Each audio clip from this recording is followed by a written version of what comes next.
आम आदमी पार्टी के राष्ट्रीय संयोजक एवं दिल्ली के मुख्यमंत्री अरविंद केजरीवाल की गिरफ्तारी के बाद उनकी पत्नी सुनीता केजरीवाल ने रविवार को रामलीला मैदान से अपनी राजनीतिक पारी शुरू की। उन्होंने विभिन्न दलों के दिग्गज नेताओं के साथ पहली बार मंच साझा किया। सुनीता केजरीवाल पार्टी के लिए एक विकल्प के रूप में नजर आई हैं। गौरतलब है, वर्ष 2011 के अन्ना आंदोलन से अरविंद केजरीवाल ने भी इसी मैदान से अपनी पहचान बनाई थी।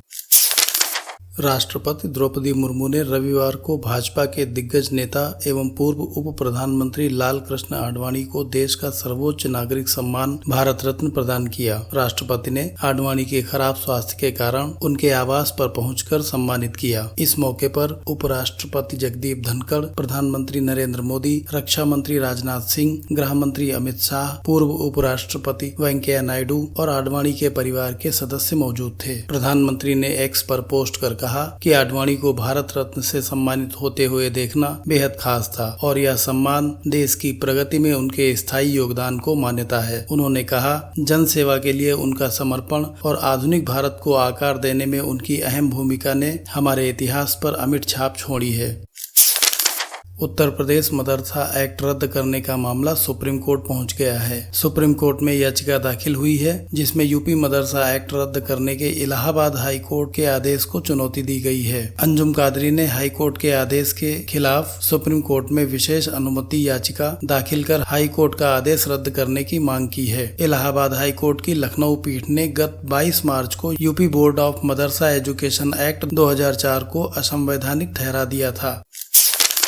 भारत और अमेरिका की तीनों सेनाओं के बीच आयोजित द्विपक्षीय मानवीयता सहायता और आपदा राहत HADR उभयचर अभ्यास टाइगर ट्रायम्फ 2024 का समापन समारोह शनिवार को अमेरिकी जहाज समरसेट पर आयोजित किया गया। अभ्यास का शुभारंभ कार्यक्रम 19 मार्च को भारतीय नौसेना जहाज जलस्व पर आयोजित किया गया था। रक्षा मंत्रालय ने कहा कि अभ्यास ने दोनों देशों के बीच रणनीतिक साझेदारी को बढ़ाया। इसका उद्देश्य बहुराष्ट्रीय HADR अभियानों में मानक संचालक प्रक्रियाओं और सर्वोत्तम तरीकों को साझा करना था। भारतीय नौसेना ने बताया कि अभ्यास का बंदरगाह चरण 18 से 25 मार्च तक आयोजित किया गया। इसमें विषय वस्तु विशेषज्ञ, आदान प्रदान, खेल गतिविधियां, जहाज पर चढ़ने का अभ्यास और एक दूसरे के जहाजों का भ्रमण शामिल रहा। दोनों नौसेनाओं के कर्मियों ने भारत की जीवंत संस्कृति को प्रदर्शित करने वाले सांस्कृतिक आदान प्रदान कार्यक्रम के तहत 25 मार्च को एक साथ होली का त्योहार मनाया।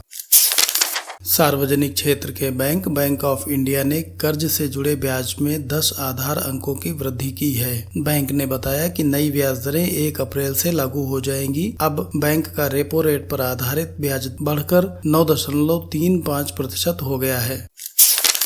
मुथूट फाइनेंस एक बार फिर वित्तीय सेवाएं देने वाला देश का सबसे भरोसेमंद ब्रांड बना है। TRA की ब्रांड ट्रस्ट रिपोर्ट 2024 में लगातार 8वें वर्ष गोल्ड लोन देने वाली दिग्गज कंपनी मुथूट फाइनेंस ने यह उपलब्धि हासिल की। मुथूट फाइनेंस के संयुक्त प्रबंध निदेशक अलेक्जेंडर जॉर्ज मुथूट ने कहा कि ग्राहक कंपनी पर भरोसा करते हैं। यही कारण है कि हम वर्ष 2016 से लगातार देश के सबसे भरोसेमंद वित्तीय सेवा ब्रांड बने हुए हैं। रिजर्व बैंक ऑफ इंडिया कर्ज देने वाले अवैध ऐप की बढ़ती संख्या पर रोक लगाने के लिए एक digital India trust agency DIGITA स्थापित करने पर विचार कर रहा है। गौरतलब है कि देश में कर्ज देने वाले अवैध ऐप की संख्या तेजी से बढ़ रही है। सूत्रों ने बताया, प्रस्तावित एजेंसी डिजिटल ऋण देने वाले ऐप का सत्यापन करेगी और सत्यापित ऐप का एक सार्वजनिक रजिस्टर बनाएगी।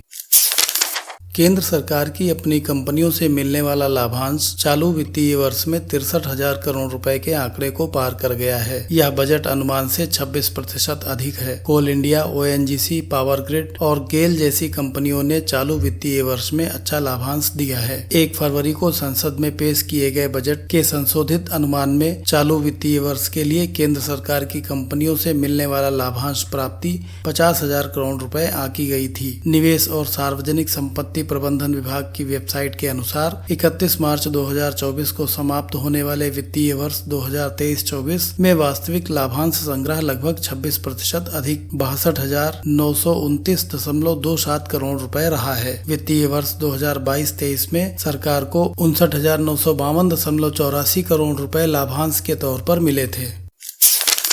Indian institute of technology IIT Delhi ने इलेक्ट्रिक व्हीकल के क्षेत्र में काम करने के इच्छुक युवाओं के लिए ऑनलाइन लघु अवधि के कोर्स की शुरुआत की है। इसके लिए 20 जून तक आवेदन किए जा सकते हैं। 7 जुलाई से कक्षाएं आरंभ होंगी। IIT के मुताबिक इलेक्ट्रिकल व्हीकल प्रौद्योगिकी से संबंधित शब्दावली से परिचित होने और इसके डोमेन में बदलती प्रौद्योगिकियों की संभावनाओं व सीमाओं का व्यापक दृष्टिकोण प्राप्त करने, प्रबंधन और निर्णय लेने की समझ इस कोर्स के जरिए दी जाएगी। कोर्स के लिए किसी भी विषय में डिप्लोमा धारक व स्नातक छात्र आवेदन कर सकते हैं। कोर्स की अवधि 6 माह होगी। हर रविवार सुबह 9 बजे से दोपहर 12 बजे तक ऑनलाइन कक्षाओं में भाग लिया जा सकेगा। इंडियन प्रीमियर लीग में दिल्ली कैपिटल्स ने चेन्नई सुपर किंग्स को 20 रनों से हराया।